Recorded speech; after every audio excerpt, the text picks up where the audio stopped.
Now, sometimes questions can be difficult because they seem really abstract. If you look at this question here, right, you're given some information. You've got this sector, and you're given that the arc length is 10 pi on 3. You're not given the radius or theta, and you're given some restrictions there, that's fine. But you're somehow asked to show that r is greater than or equal to 5 on 3. When I look at this, first thing I'm thinking is, hang on, where are the theta and pi's? They're not even in this. And how am I going to show that r is greater than or equal to something? You really want to be thinking conceptually about these ones and think about the information you're given. Immediately I'm thinking about my arc length formula, okay? But I've realized that there's no inequality here. I need to think about how to introduce that.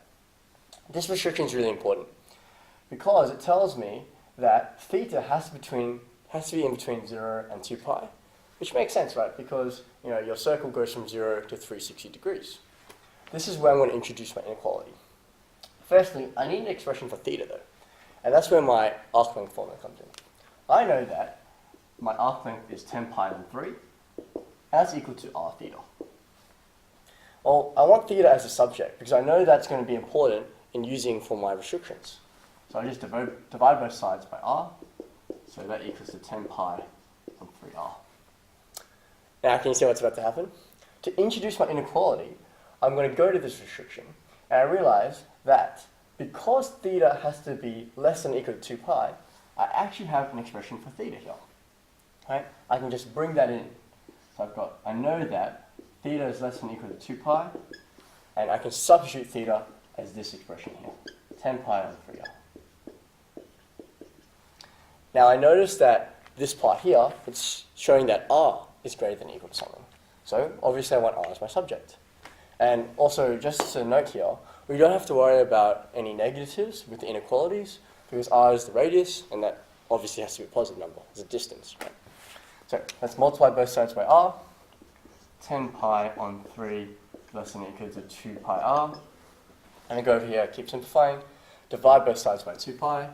I'll get r. Oh, I won't see too many steps. I've got 10 pi on 6 pi is less than or equal to r. So r is greater than or equal to 5 on 3 when you simplify. So, pretty easy, right? That's part 1. Part 2 now, calculate the area of a sector when r equals to 4. So, again, this one is a bit more plug and play.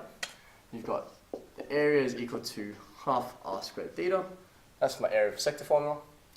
And I go and I say, okay, when r is equal to 4, I'm going to calculate it.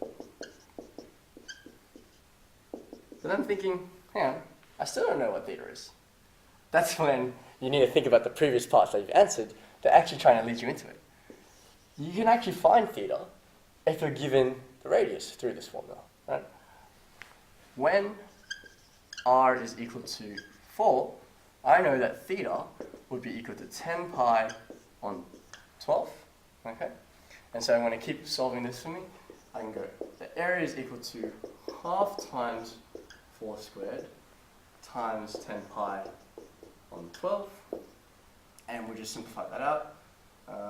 So 8 times 10 pi on 12, so 80 on 12, and I think that's 20 pi on 3.